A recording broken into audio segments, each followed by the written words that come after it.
Boa noite, querida irmã. A graça e a paz do Senhor Jesus sobre a sua vida. Eu espero que você tenha passado uma semana na presença do Senhor e que a cada dia dessa semana você tenha conhecido mais o Senhor. Nessa noite a gente vai dar continuidade à nossa leitura compartilhada. E o tema dessa noite é um tema que a gente precisa estar com o coração em oração para a gente ouvir. Então eu peço a você que ore ao Senhor nesse momento, que peça ao Senhor para falar ao seu coração, porque vamos ler textos muito difíceis. O tema de hoje fala sobre a angústia de Jesus.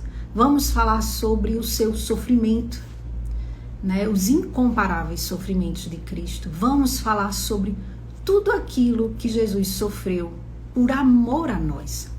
Então eu peço a você que tenha o seu coração contrito e ouça a leitura de hoje de uma forma diferente. Então a nossa leitura ela começa da seguinte forma: as angústias do Filho de Deus foram incomparáveis. Nenhum homem sofreu como ele. Toda a eternidade nós contemplamos a morte do Filho de Deus por toda a eternidade. E cantaremos: digno é o Cordeiro que foi morto. Ele foi o que menos sofreu, o que menos mereceu sofrer. E mesmo assim, sofreu muito. A marca de Deus na vida perfeita de Cristo é encontrada em duas palavras: sem pecado. A única pessoa na história que não mereceu sofrer foi a que mais sofreu. 1 Pedro 2:22 diz assim: ele não cometeu pecado algum, e nenhum engano foi encontrado em sua boca. Os sofrimentos de Jesus não lhe foram impostos por causa de seu pecado. Ele não teve pecado. Ninguém mais do que ele teve tantas razões para usar de vingança. No entanto, ele não lançou mão desse direito. Tinha à sua disposição infinito poder para vingar-se a qualquer momento de sua agonia. Você acha que eu não posso pedir a meu Pai e ele não colocaria imediatamente à minha disposição mais de 12 legiões de anjos? Lá em Mateus 26:53 diz. Então veja, Jesus, ele era o Todo-Poderoso, o Deus Todo-Poderoso. E ele podia sim ter se livrado de toda a agonia e do sofrimento que ele passou. Mas ele não fez isso. Ele não se livrou da angústia e do sofrimento por amor a mim e a você. Quando todos os tribunais do universo gritavam injusto, Jesus permaneceu em silêncio. Mas Jesus não lhe respondeu quando fala com Pilatos nenhuma palavra. Ali ele ficou mudo. Nem contestou as falsidades proferidas contra ele. 1 Pedro 2:23 vai dizer assim: quando insultado, não revidava. Quando sofria, não fazia ameaças.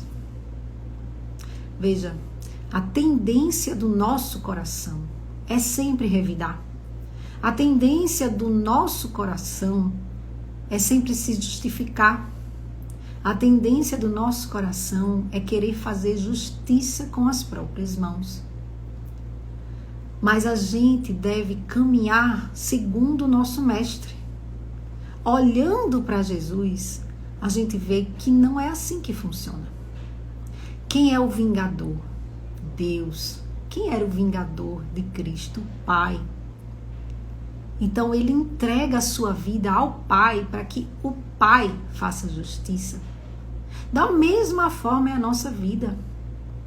Nós não somos aquelas que fazemos justiça com as próprias mãos. Somos aquelas que entregamos ao reto juiz todas as nossas causas. E ele sim julgará elas. E o texto continua. Ele também nem se defendeu durante o interrogatório de Herodes. Quando diz lá em Lucas, mas Jesus não lhe deu resposta. Ninguém jamais suportou tanta injustiça sem que quisesse vingar-se. Então veja, Jesus enfrentou tamanha injustiça. Ele não tinha pecado. Ele não merecia nada disso. Mas ele tinha uma convicção. Ele sabia que era justamente para a morte que ele tinha nascido. E ele suportou tudo o que ele suportou. Sabe por quê? Porque ele estava olhando o fim das coisas. Ele estava olhando para mim, para você. Ele estava vendo a nossa vida redimida.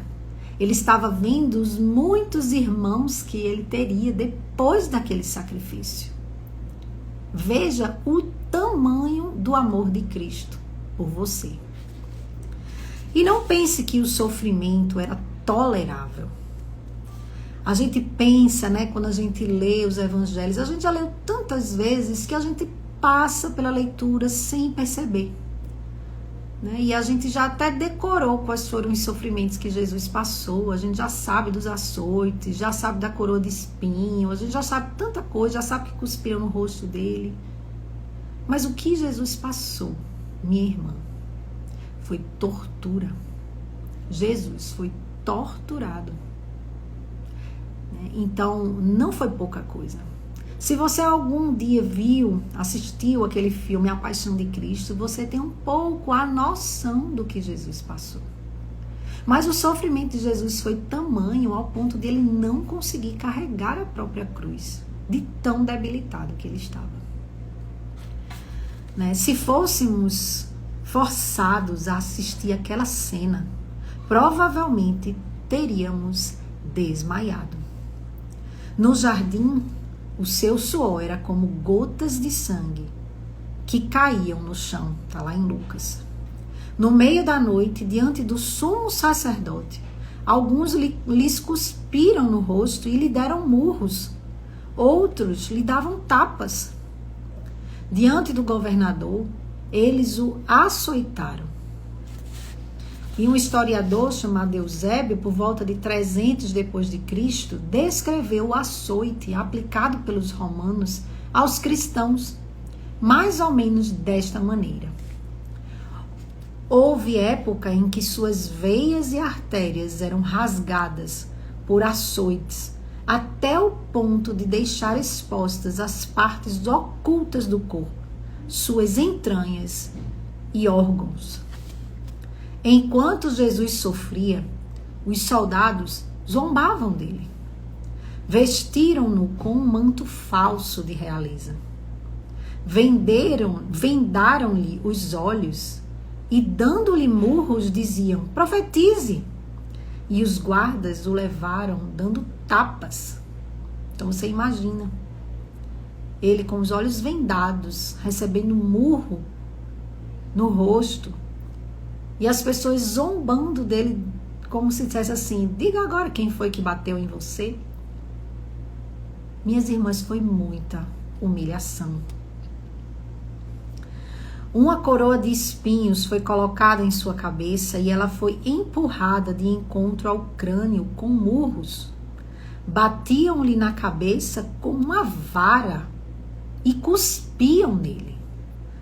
Essa cena, para mim, é muito forte. Imaginar pessoas com uma vara na mão batendo na cabeça de Jesus. Gente, o Rei dos Reis, o Senhor dos Senhores, o Criador dos céus e da terra. A que ponto, que amor é esse de Jesus por nós? Porque quando ele veio, ele sabia o que ele ia passar. Não é à toa que ele suava sangue, porque ele sabia do tamanho do sofrimento. Então, ajoelhavam-se e lhe prestavam adoração, depois que batiam nele. A condição em que ele se encontrava não lhe permitiu carregar a sua cruz. A tortura e a vergonha continuaram. Ele foi despido. Minha irmã, Jesus não foi crucificado com um paninho, não. Jesus foi crucificado nu. Isso fazia parte da humilhação da crucificação. Era assim que os romanos humilhavam quem estava sendo crucificado. Jesus foi crucificado despido completamente. Você imagina o tamanho dessa humilhação? Agora deixa eu fazer outra pergunta para você. Você imagina o tamanho desse amor? Suas mãos e pés foram pregados na cruz. A zombaria foi implacável durante toda a manhã. Salve, Rei dos Judeus! Você que destrói o templo e o reedifica em 3 dias, salve-se! Desça da cruz, se é filho de Deus. Um dos criminosos que ali estavam dependurados lançavam-lhe insultos. Foi uma morte medonha. Os ferimentos inchavam em volta dos pregos grosseiros e os tendões e nervos rasgados e dilacerados causavam agonia torturante. As artérias do crânio e do estômago recebiam uma quantidade exagerada de sangue e começavam a latejar, provocando uma dor de cabeça terrível.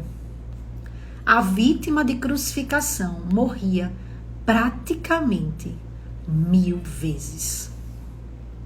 O sofrimento era tão grande que mesmo em meio ao ódio arrebatador de uma guerra chegava a suscitar sentimento de piedade. Todo esse sofrimento foi imposto ao amigo dos pecadores, sem nenhum irmão a seu lado, mas completamente abandonado. Judas o traiu com um beijo. Pedro o negou 3 vezes. Então todos os discípulos o abandonaram e fugiram. E na hora mais negra da história do mundo, Deus, o Pai, castigou o próprio Filho por causa das nossas transgressões. Contudo, nós o consideramos castigados por Deus atingido e afligido. Está lá em Isaías 53. Quem matou Jesus, minha irmã, foi Deus. O Pai mata o próprio Filho por amor a mim e a você. A única pessoa no mundo que realmente conheceu a Deus clamou: meu Deus, por que me abandonaste? Nunca houve, nem antes nem depois da morte de Jesus, tanto sofrimento. Se você acha que você sofre, olhe para Jesus. Não existe maior sofrimento do que o sofrimento que o nosso Senhor passou naquela cruz. Isso porque, apesar de ser tão terrível, aquele foi um sofrimento planejado por Deus. Você já imaginou um sofrimento planejado por Deus? Pois é, esse sofrimento aqui foi planejado por Deus. E você sabia que existe sofrimento na sua vida planejado por Deus também? Deus sempre está querendo nos aperfeiçoar. E é através do sofrimento que Ele faz isso. Então, quando o sofrimento vier, se entregue ao Senhor. Lembre do sofrimento de Jesus. Lembre da entrega de Jesus. Lembre da reação de Jesus diante do sofrimento. Entregue-se ao seu Deus. Ele tem cuidado de você. Então, aquele foi um sofrimento planejado por Deus, o Pai, e aceito por Deus, o Filho. Contudo, Isaías 53, foi da vontade do Senhor esmagá-lo e fazê-lo sofrer. Jesus foi entregue por propósito determinado e pré-conhecido de Deus. Herodes, Pilatos, os soldados e os judeus fizeram a Jesus tudo o que o poder e a vontade de Deus haviam decidido de antemão que acontecesse. Não foi nada que Deus não soubesse. Não, o sofrimento não pegou Jesus de surpresa. Foi planejado. Imagine você fazer um planejamento de sofrimento. Isso não existe. Mas Deus fez. Deus planejou o sofrimento para nos salvar. Os sofrimentos do Filho estavam escritos nos textos sagrados. Diz assim: sabendo então que tudo estava concluído, para que a Escritura se cumprisse, Jesus disse: tenho sede. Então tudo estava determinado. E para cumprir as Escrituras, Jesus foi fazendo tudo exatamente como o Pai mandou. Não foi um sofrimento apenas planejado, foi também obedecido. Veja, não foi só uma questão de Deus planejar esse sofrimento, mas foi uma questão de obediência. Jesus obedece ao Pai quando passa pelo sofrimento. Jesus aceitou o sofrimento. Ele aceitou ser obediente até a morte, e morte de cruz. Então veja, quando a gente fala assim que Jesus aceitou o sofrimento, parece muito estranho, não é? Porque quem aceita sofrimento? Mas veja, quando ele fala assim que Jesus aceitou ser obediente, já muda a história. Não é simplesmente eu aceito sofrer. É simplesmente eu decido obedecer. Então a mesma coisa acontece com a nossa vida. Não é simplesmente que a gente vai aceitar o sofrimento pelo sofrimento, porque o sofrimento ele é ruim. E a nossa carne ela nunca vai querer aceitar o sofrimento. Quando a gente se entrega a Deus no meio do sofrimento, a gente está decidindo não sofrer. A gente está decidindo obedecer. É bem diferente. E sua obediência foi sustentada pela fé no Pai. Quando sofria, não fazia ameaças, mas entregava-se àquele que julga com justiça. Pai, nas tuas mãos entrego o meu espírito. Então é isso. Esse é o modelo. Cristo é o modelo. É assim, do jeito que Jesus agiu, que nós devemos agir também. E com essa mesma fé, Jesus partiu resolutamente em direção a Jerusalém. Por quê? Porque nenhum profeta deve morrer fora de Jerusalém. Ele partiu resolutamente para morrer. Todo mundo sabia que Jesus caminhava para Jerusalém, que Jesus caminhava para a morte. Lá em João diz assim: agora meu coração está perturbado. E o que direi? Pai, salva-me desta hora? Não. Eu vim exatamente para isto, para esta hora. João 12, 27. Então, ele viveu para morrer.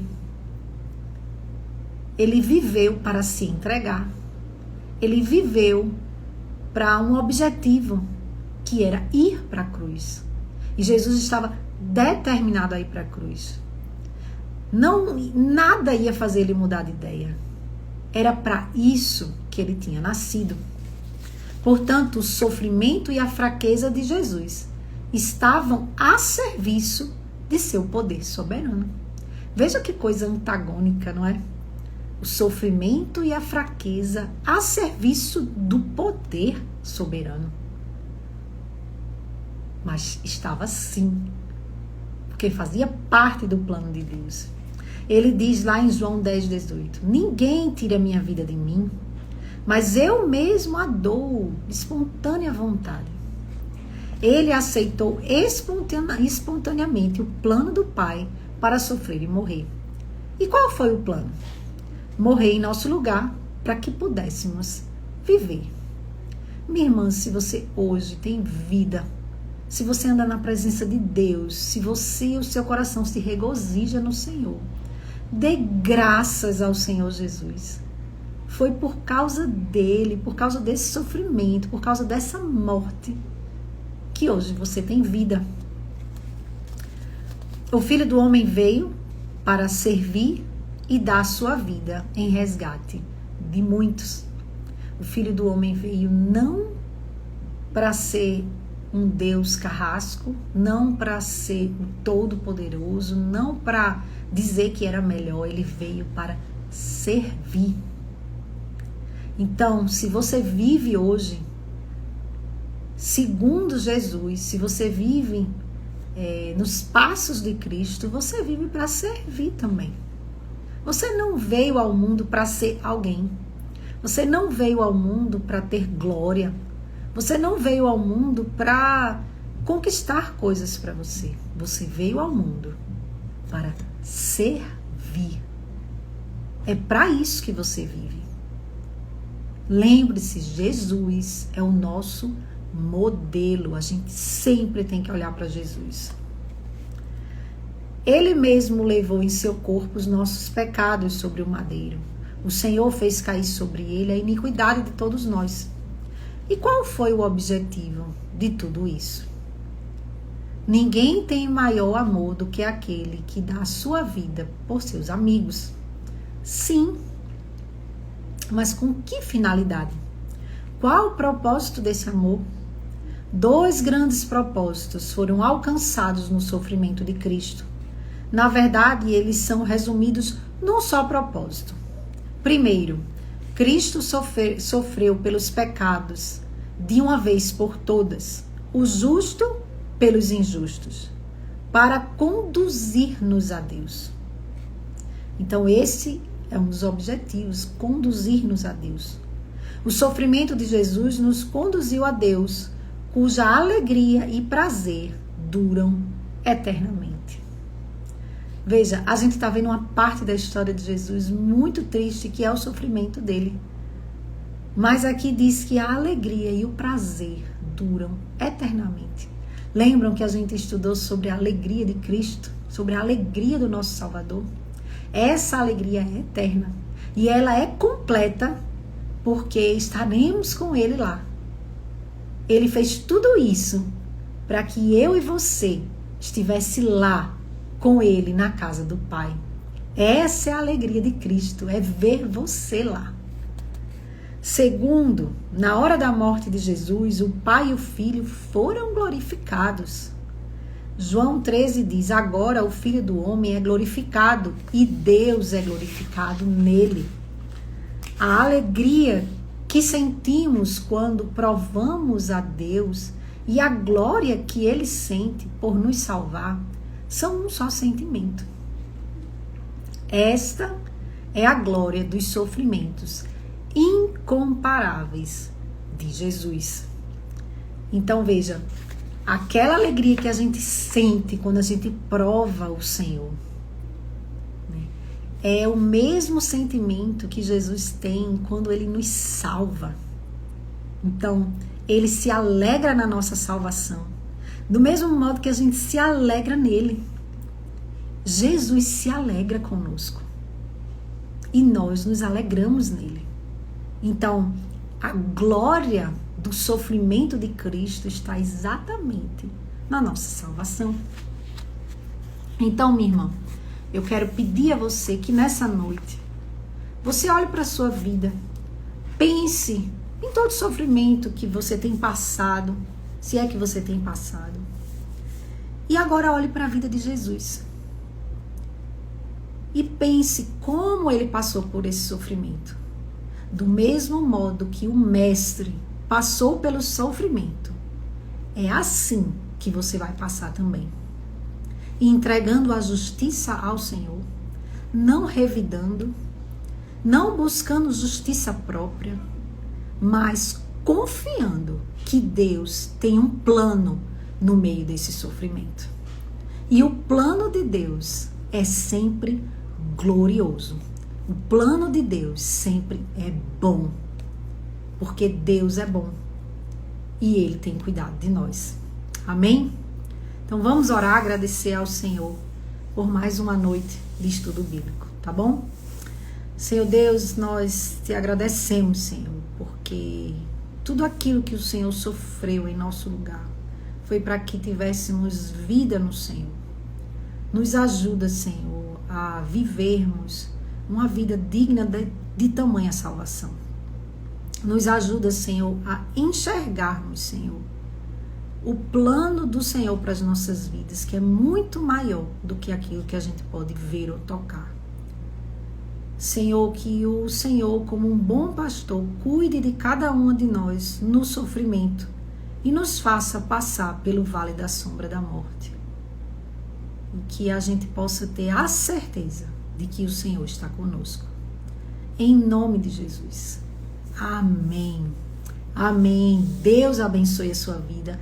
Até a próxima terça-feira.